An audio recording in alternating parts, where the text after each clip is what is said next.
सौभाग्य है कि मुझे आज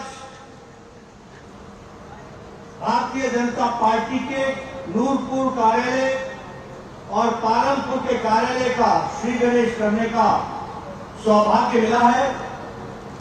सबसे पहले तो मैं जब इस देवभूमि में आया हूं तो कांगड़ा के और हिमाचल के तमाम देवी देवताओं को नमन करते हुए अपनी बात को प्रारंभ करता हूं।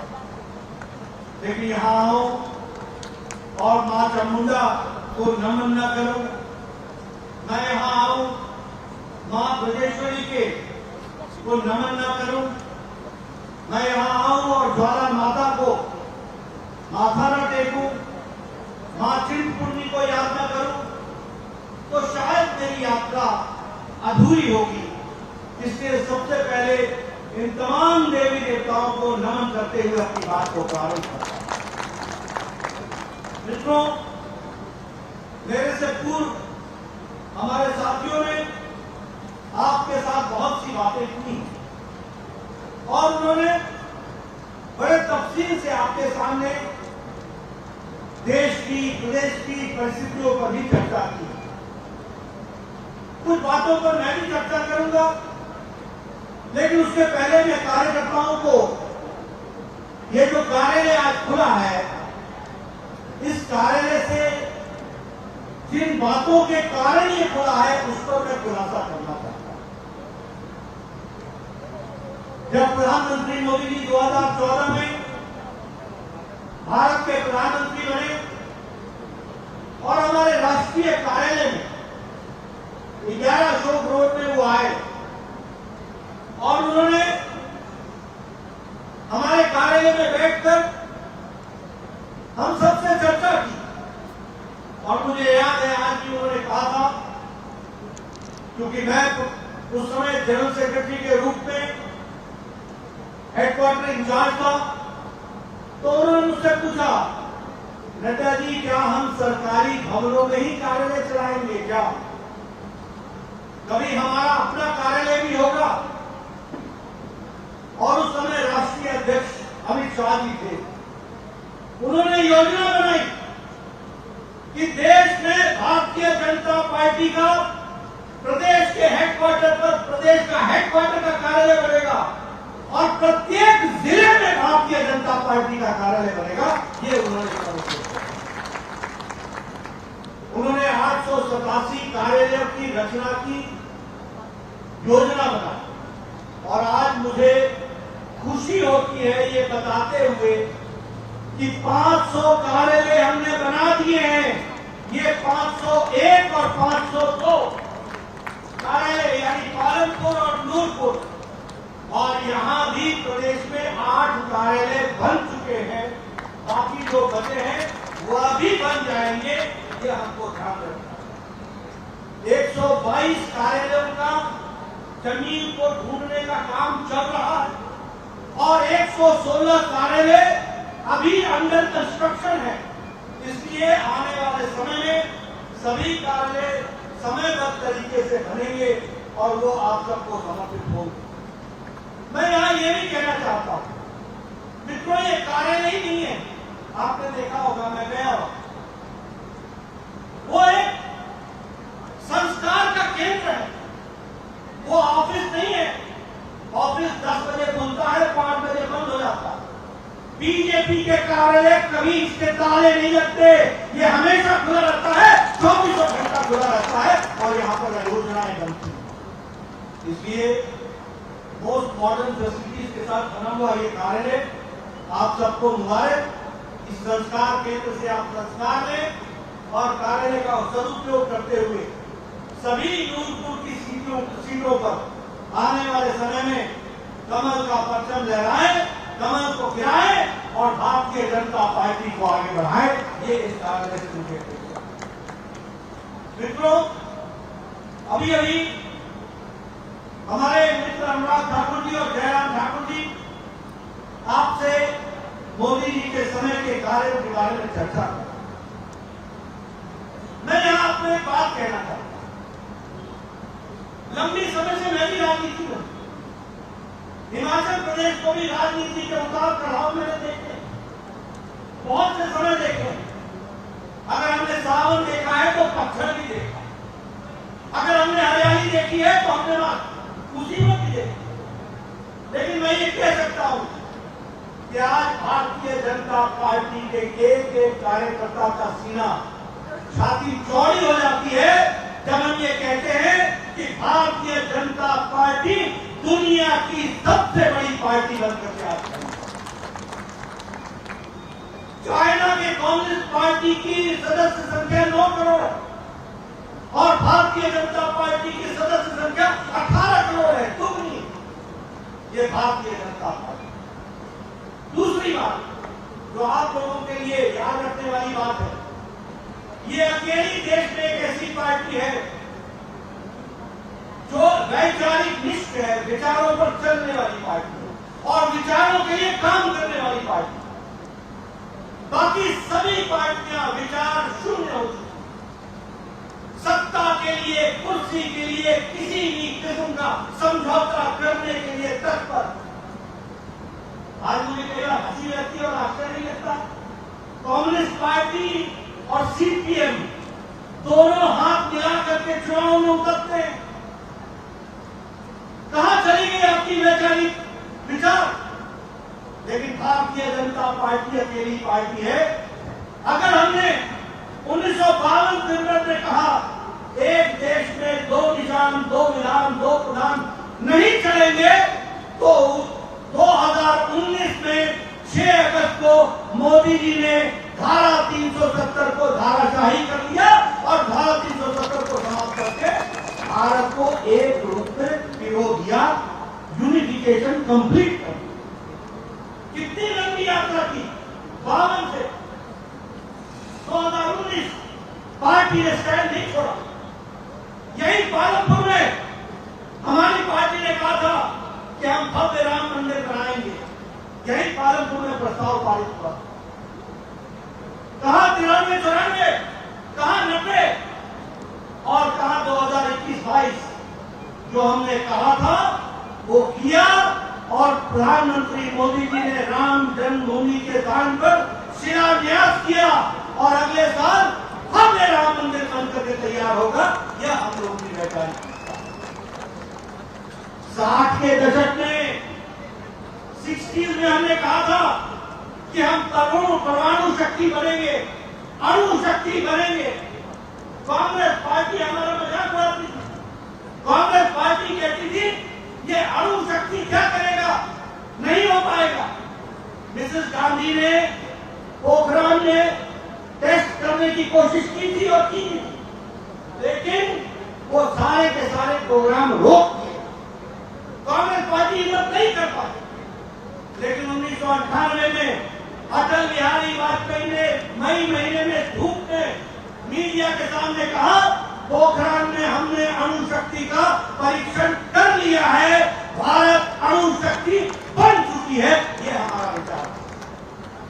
अगर हमने कहा कि हम ओपन इकोनॉमी में विश्वास करते हैं, कॉम्पिटिटिव इकोनॉमी में विश्वास करते हैं, तो आज मोदी जी के नेतृत्व में हमको देखने को मिल रहा है कि भारत की अर्थव्यवस्था 10वें नंबर से छलांग लगाकर जिस ब्रिटेन ने हमको 200 साल राज किया उसको पछाड़कर आज 5वीं सबसे बड़ी इकोनॉमी अर्थव्यवस्था। यह है अंतर। अगर हमने कहा कि हम विचारहीन पार्टी है, तो जिन विचारों को लेकर के हम चले उसको हम निर्णायक मोड़ तक पहुंचाने के लिए हम सब लोगों ने पूरी ताकत लगाई। ये हमको ध्यान रखना। मित्रों, हम कैडरलेस पार्टी है। ये हमारी अकेली पार्टी है जिसमें 6,80,000 बूथ पर बूथ अध्यक्ष है, बूथ पर बूथ कमेटी है और आप जैसे कार्यकर्ता बूथ पर सिपाही की तरह तैनात है। ये भारतीय जनता पार्टी। ये हमारी अकेली पार्टी है। ये अकेली पार्टी है जिसकी इतनी बड़ी मास फॉलोइंग है। आज हमारे 303 लोकसभा के सदस्य हैं, 93 हमारे राज्यसभा के सदस्य हैं, 15 स्टेट में भारतीय जनता पार्टी का कमल खिला हुआ है। हमारे 1300 885 विधायक हैं, हमारी पार्टी के सैकड़ों मेयर हैं, हमारी पार्टी के हजारों पंचायत के जिलाध्यक्ष हैं। ये भी हमको ध्यान रखना है। इससे हम मास फॉलोइंग वाली पार्टी है, ये हमारा स्वभाव है।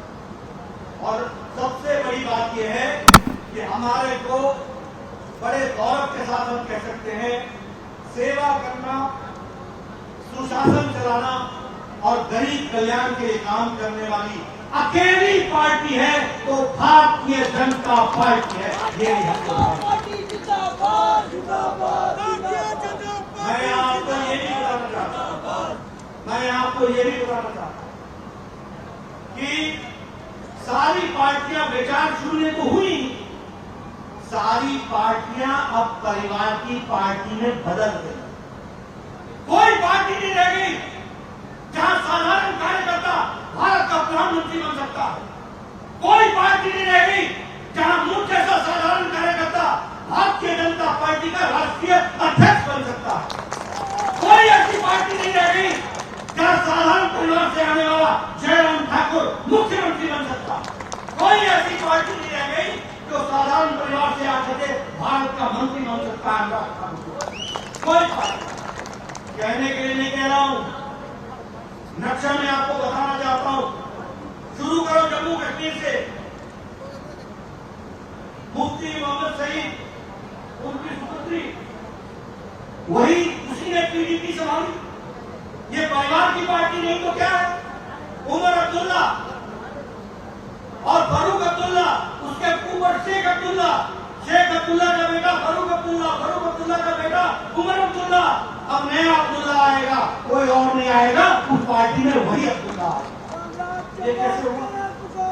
आप पंजाब उठाइए, आप पंजाब उठाइए, शिरोमणि अकाली दल, बड़े बादल साहब, छोटे बादल साहब, बाकी सब साहब। आप हरियाणा उठाइए, परिवारों की पार्टी। आप उत्तर प्रदेश में किससे लड़ रहे हैं? समाजवादी पार्टी से। कांग्रेस पार्टी खत्म। कौन है समाजवादी पार्टी? मुलायम सिंह की पार्टी, बेटा अखिलेश यादव, परिवार की पार्टी। हम बिहार में किससे लड़ रहे हैं? आरजेडी, राष्ट्रीय जनता दल, लालू यादव, तेजस्वी यादव, परिवार की पार्टी। हम बंगाल में किससे लड़ रहे हैं? हम टीएमसी से लड़ रहे हैं। बुआ और भतीजे की पार्टी, ममता और अभिषेक की पार्टी। हम उड़ीसा में लड़ रहे हैं, नवीन बाबू की पार्टी, एक व्यक्ति की पार्टी। तेलंगाना में किससे लड़ रहे हैं? केसीआर, केसीआर का बेटा, केसीआर का दामाद, केसीआर की बेटी, यही है तेलंगाना राज्य समिति। हम स्टालिन से लड़ रहे हैं डीएमके में। कौन है स्टालिन? पहले करुणानिधि, बाद में स्टालिन, अब उसका बेटा आएगा। ये सारी पार्टियां महाराष्ट्र में किससे लड़ रहे हैं? शिवसेना, एनसीपी, एक बाल ठाकरे, बाल ठाकरे जी के नीचे उद्धव ठाकरे, परिवार की पार्टी। एनसीपी कौन है? शरद पवार, उनकी बेटी, कल ही उनको कार्यकारी अध्यक्ष घोषित किया। ये सब परिवार की पार्टी। कौन सा प्रदेश बन गया? अब आप कांग्रेस पार्टी की बात करेंगे तो कांग्रेस पार्टी भी अब माँ बेटा बेटी की पार्टी रह गई, बाकी सब शून्य की ओर चला गया। ये मैं आपको इसलिए सुना रहा हूं कि आप भाग्यशाली हैं कि आप ऐसी पार्टी में हैं जहां प्रजातांत्रिक तरीके से विचारों के साथ जुड़ करके आपको काम करने का मौका मिलता है। ये आपको ध्यान रखना है। मैं यहां आपसे ये भी कहना चाहता हूं, कौन सी ऐसी पार्टी है जिसने सेवा की? कोरोना में सारी पार्टियां लुप्त हो गई। इनके नेता वीडियो कॉन्फ्रेंस में मिलते थे, इनके नेता प्रेस कॉन्फ्रेंस वीडियो से किया करते थे। कोरोना में सब लुप्त हो गए, सब लुप्त हो गए। कोई क्वारंटाइन में चला गया, कोई आईसीयू में चला गया, कोई दिखने को नहीं मिला। लेकिन भारतीय जनता पार्टी के लाखों कार्यकर्ताओं ने बाहर निकल करके कोरोना में लोगों की सेवा की, तो अकेली भारतीय जनता पार्टी। इसलिए सेवा कहने का अधिकार अगर है तो वो भारतीय जनता पार्टी, सिर्फ भारतीय जनता पार्टी।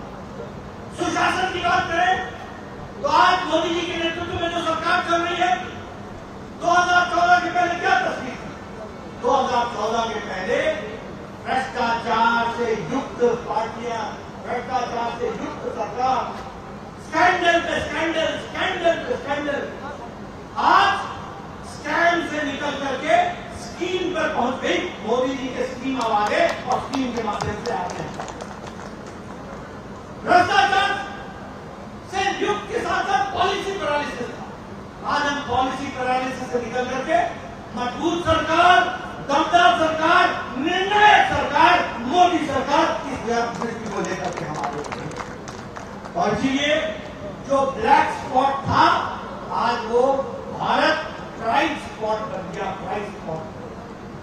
आर्थिक दृष्टि से देखा जाए तो हमने पहले बताया कि ब्रिटेन को पछाड़कर अब हम 5वीं लार्जेस्ट इकॉनमी बन गए। उसी तरीके से हमारे यहाँ 2022 में फॉरेन डायरेक्ट इन्वेस्टमेंट हमारे यहाँ लगभग 48.8 बिलियन डॉलर हुआ है, यूएस डॉलर हुआ। स्टील के मैन्युफैक्चर में हम दूसरे नंबर पर आके खड़े हो गए। ऑटोमोबाइल की मार्केट में हम जापान को पछाड़कर तीसरे नंबर पर खड़े हैं। इसके विकास के दृष्टि से देखा जाए तो एक नहीं अनेकों कार्यक्रम हमारे चले हैं और इंफ्रास्ट्रक्चर के डेवलपमेंट को आगे बढ़ाया। मित्रों, अगर मैं इंफ्रास्ट्रक्चर की बात करूं, मेरे से पहले हम आपको दूर क्यों ले जाएं? अगर मैं बात करूं तो पिछले साल 18 लाख करोड़ रुपए इंफ्रास्ट्रक्चर पर खर्च हुए और इस साल 10 लाख करोड़ रुपए इंफ्रास्ट्रक्चर पर, सड़क पर, मेट्रो पर, रेल पर, इस पर खर्च हो रहा है। और आपको दूर क्यों ले जाते? यही नेशनल हाईवे आपने देखा ना, 20 साल से बन रहा था। अब आप देख रहे हैं कि 4 लेन की स्पीड से बन रहा है। आपको फर्क नजर आ रहा है कि नहीं आ रहा है?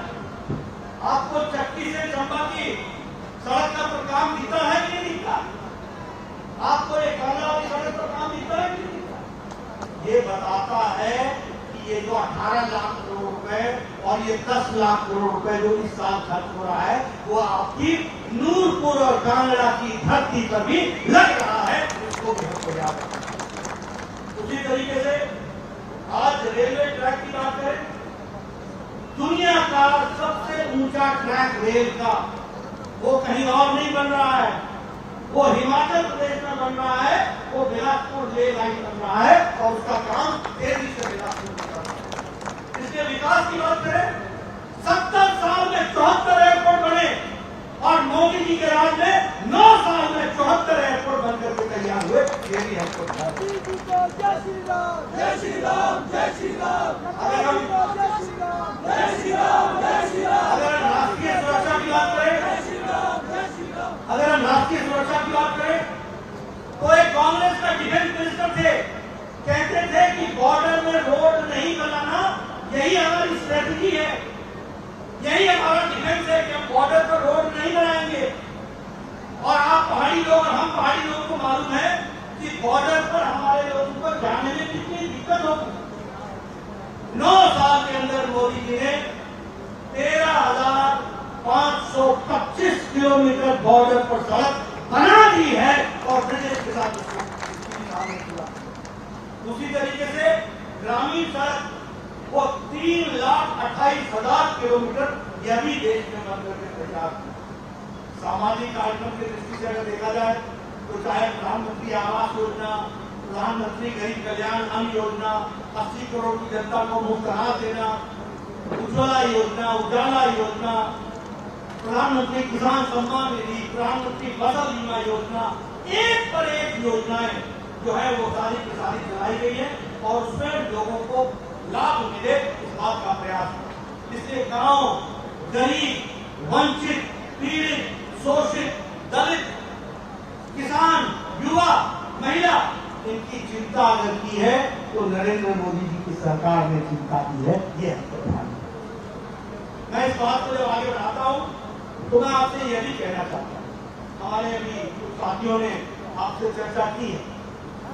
आज देखिए देश की दुनिया में इज्जत कैसे बढ़े। आज प्रधानमंत्री को ब्रिटेन का पूर्व प्रधानमंत्री कैमरून मोदी जी के सामने खड़ा होकर के बोलता है कि वह दिन दूर नहीं है। पहले बोलते हैं कि भारत ने इस बात को पूरा कर दिया कि एक चाय वाले को प्रधानमंत्री बना दिया। दूसरी बात कहते हैं कि वह दिन दूर नहीं है जब भारतीय मूल का व्यक्ति ब्रिटेन का प्रधानमंत्री बनेगा। जिस देश ने हमको 200 साल राज किया, उसका प्रधानमंत्री बोल रहा है कि समय आएगा जब ब्रिटेन का प्रधानमंत्री भारतीय मूल का होगा। और आज ऋषि सुनक ब्रिटेन के प्रधानमंत्री के रूप में विराजमान है। ये भी आपको देखना है, मैं ये भी आपको बताना चाहता हूँ। अभी बताया कि ब्रिटेन के ऑस्ट्रेलिया के प्रधानमंत्री का मोदी और बॉस, ये छोटी घटना नहीं है। न्यूजीलैंड का प्रधानमंत्री न्यूजीलैंड से उड़ करके सिडनी में आकर ऑस्ट्रेलिया में प्रधानमंत्री नरेंद्र मोदी से मिलता है। New Guinea Papua New Guinea का प्राइम मिनिस्टर जब जहां से प्रधानमंत्री करते तो पांव छूकर अभिवादन करता है। ये छोटी घटना नहीं है। ये छोटी घटना नहीं है कि सबसे उच्च सम्मान उस देश का वो भारत को प्रधानमंत्री को दिया जाता है। अब अमेरिका जा रहे हैं प्रधानमंत्री जी। जो बाइडेन ने क्या कहा? जो बाइडेन ने कहा कि मुझे आपका ऑटोग्राफ चाहिए। आपके प्रशंसक मेरे से ज्यादा अमेरिका में हैं। आप अमेरिका आ रहे हैं, आपके लिए हमने डिनर रखा है, स्टेट डिनर। मेरे से लोग कंप्लेन कर रहे हैं कि हमें भी निमंत्रण दो, हम भी मोदी जी को मिलना चाहते हैं। ये आधार और इस तरीके से भारत का स्थान बना। लेकिन एक बात और भी मैं कहना चाहूंगा और वो दुख के साथ कहना चाहूंगा कि जब हम लोग इस तरीके से देश को दुनिया में मोदी जी ने स्थापित किया है, तो कांग्रेस पार्टी का युवराज भारत की प्रजातंत्र को बचाने के लिए इंग्लैंड जिसने 200 साल हमारे ऊपर राज किया, उसके पास जाकर के कह रहा है कि भारत में प्रजातंत्र बचाओ। यानी देश की गरिमा को गिराने में कोई कसर नहीं छोड़ रहे, कोई कसर नहीं छोड़ रहे। अरे युवराज, मोदी जी का विरोध करते करते तुम देश का विरोध करने लगे। तुम भारत की परंपराओं का, संस्कृति का मजाक उड़ाते हो। आप सेंगहोल के सामने, जिसको लोकसभा में स्थापित किया प्रधानमंत्री जी ने, सेंगहोल, इस सेंगहोल पर जब प्रधानमंत्री शास्त्रांग दत्तक करते हैं तो उसका मजाक बनाते हो और भूल जाते हो कि यही सेंगहोल तेरे दादाजी को दिया गया था और तुम्हारे दादाजी ने उसको वकील सिंह बना दिया। ये हमारी शर्म की बात, ये हमारी शर्म की बात।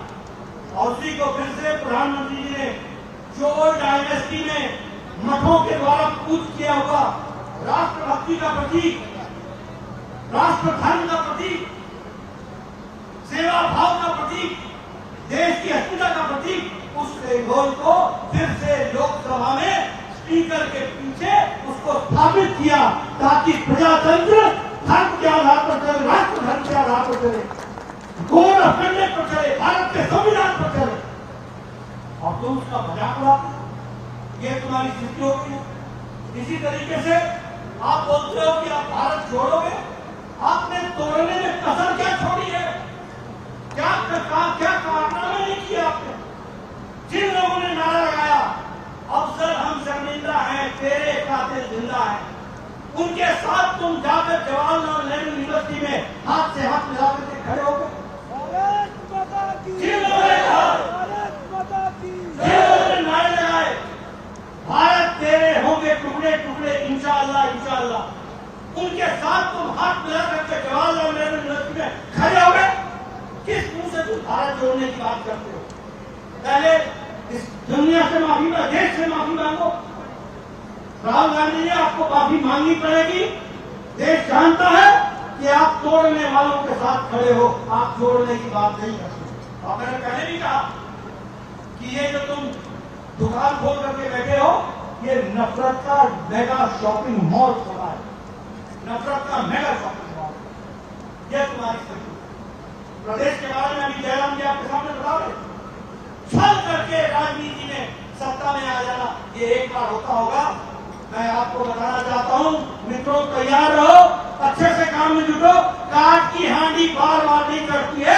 भारतीय जनता पार्टी आगे आएगी और पूरे विकास के साथ काम करेगी। मित्रों, अभी हिमाचल की बात हुई है, मैं कुछ बातों की तरफ आपका ध्यान दिलाना चाहता हूं। ये 3 मेडिकल कॉलेज आपको मिले, नाहन में मिला, हमीरपुर में मिला और आपको चंबा में मिला। कभी सोचा था? एक all India institute of medical sciences मिला, एक इंडियन इंस्टीट्यूट ऑफ मैनेजमेंट मिला, एक इंडियन इंस्टीट्यूट ऑफ टेक्नोलॉजी मिली। कौन से विकास के काम आपके लिए?